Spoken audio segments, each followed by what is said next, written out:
Natagpo ang patay ang isang magsasaka matapos umano itong pinagtulungang tinaga ng kanyang kamag-anak habang nagtatanim sa Barangay Lumiyad, Paquibato, Davao City nitong January 14, 2025. Matapos itong pagtatagain patay, tinapon na lang umano ng mga sospek ang bangkay ng biktima, ngunit may nakakita sa insidente ang dahilan ng pagkakadiskobre sa krimen.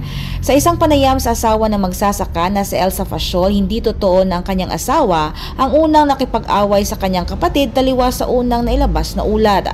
Ayon kay Elsa, sumuko na ang mga sospek ngunit hindi siya naniniwala na pinagsisisihan nila ang ginawa nila sa kanyang asawa, kaya hustisya ang gustong makamit ng kanilang pamilya sa pagkamatay ng kanilang haligi ng tahanan.